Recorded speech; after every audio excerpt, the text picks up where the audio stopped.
Statehood वापस आना चाहिए, बट अभी नहीं आ सकता। And I completely agree with her, क्योंकि अभी जो स्टेट की जो सिक्योरिटी सिचुएशन है वो उतनी स्टेबल नहीं है कि जहां पर you can trust giving the statehood back and letting those people who were running, जो उस जगह को चला रहे थे उसी जगह को वो दोबारा से जो है वो किसी और तरीके से चलाएं।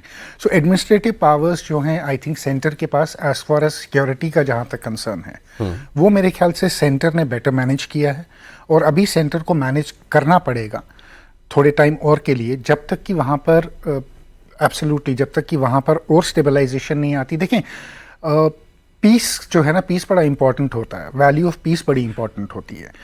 Kashmiri by and large unfortunately मैं बोलूँगा has been invested in violence from last 35 years. जब तक आप उसका माइंड इन्वेस्टमेंट ऑफ वायलेंस से इन्वेस्टमेंट ऑफ पीस पर कंप्लीटली शिफ्ट नहीं करते हो, तब तक it's a dangerous precedent Jammu Kashmir को स्टेटहुड देना। सो 2 साल और आप कौन सी, मैं कह रहा हूं कि आप किस वक्त की कल्पना करते हैं कि वो बिल्कुल ठीक टाइम होगा may be another 3 to 5 years, 3 to 5 because it depends on how जब वायलेंस बिल्कुल खत्म हो जाए। देखिए स्ट्रीट वायलेंस तो खत्म हो गई वहां पे, वहां से धरने प्रदर्शन खत्म हो गए। it is not about पाक स्पॉन्सर्ड टेररिज्म का वाकया ये कभी नहीं होगा। नहीं, कोई नहीं कह सकता। बट आपको ये समझना पड़ेगा कि पाकिस्तान की जो पोजीशन है आज की डेट में, पाकिस्तान का एक स्टेक जो है वायलेंस का कश्मीर में, वो अभी भी है। और जो पाकिस्तान की आज की स्टेट है, अगले 3 से 5 साल में पाकिस्तान की स्टेट कंप्लीटली फ्रैगमेंटेड होगी। सो पाकिस्तान का वो जो इन्फ्लुएंस आज या जो उनकी कोशिश आज कश्मीर में जो करने की है, वो कैपेबिलिटी उनके पास नेक्स्ट 3 से 5 साल में नहीं रह जाएगी। जब आप वो कैपेबिलिटी पाकिस्तान की जब खत्म हो जाएगी, तब आप कश्मीरियों को सेफली स्टेटहुड दे सकते हैं। फारूक अब्दुल्ला तो ने ये कहा है कि स्टेटहुड लौटने से भी कोई आतंकवाद खत्म नहीं हो जाएगा, इसके लिए तो आपको पाकिस्तान से ही बात करनी पड़ेगी। वो डिपेंड करता है उन्होंने ये बात कहाँ कही, कश्मीर में कही या दिल्ली में कही, क्योंकि दिल्ली में वो कुछ और बात करेंगे और कश्मीर में कोई और बात करेंगे। इसमें एक चीज़ देखें सौरभ की, जैसे सिक्योरिटी एस्पेक्ट की जो बात कही जा रही है वो वाकई सही है कि भाई एक पूरा देश इन्वॉल्व है दूसरी तरफ आतंकवाद के प्रयोजन में। और अभी जम्मू कश्मीर में, खासतौर पर कश्मीर में जो टेरर का इकोसिस्टम था वो शांत हुआ है, डर के दबा हुआ है, उसमें एक बड़ा हिस्सा ख़त्म नहीं हुआ है।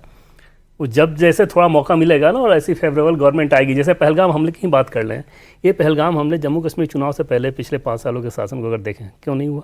ऐसा क्या हुआ कि 6-8 महीने पहले चुनाव होता है और इस तरह की चीज़ें होती हैं। दूसरी चीज़ कि वहाँ पे नेशनल कॉन्फ्रेंस के सांसद रुहेल्ला जैसे सांसद अगर ये कह रहे हैं कि टूरिस्ट यहाँ पे बहुत ज़्यादा आते हैं तो ये कल्चरल इन्वेजन है, तो क्या ये उस तरह की हिंसा को बढ़ावा देने वाला नहीं है? और अगर इस तरह का पॉलिटिकल क्लास हो तो आप कैसे ये खतरा उठा लेंगे? पॉलिटिकल क्लास तो वहाँ वो ही रहेगा। नहीं, तीसरी चीज़ सोच लीजिए, सुन लीजिए कि जम्मू कश्मीर, जैसा इन्होंने बताया कि जम्मू कश्मीर के आम जनता को इससे कोई फर्क नहीं पड़ रहा है कि स्टेटहुड दे रहे हैं या आप नहीं दे रहे हैं, ठीक है।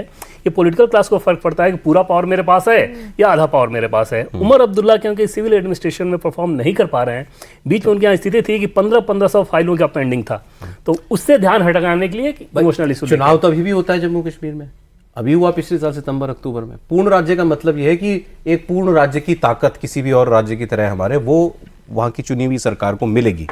जैसे अभी सिक्योरिटी एडमिनिस्ट्रेशन सब एलजी के पास है, हाँ, वो उनको चला जाएगा। बिल्कुल बिल्कुल।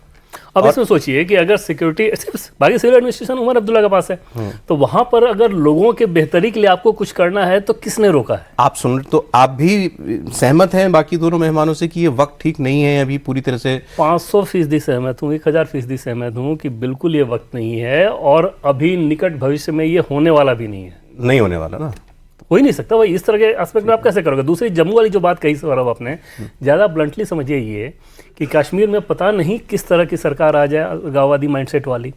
पूरा कश्मीर बीजेपी जैसे पार्टी, उसकी केंद्र में सरकार हो, जम्मू जैसा रीजन, जम्मू कश्मीर को बैलेंस करता है, ठीक है ना। हिंदू मुस्लिम के हिसाब से भी समझना चाहें तो वैसे भी समझ लीजिए।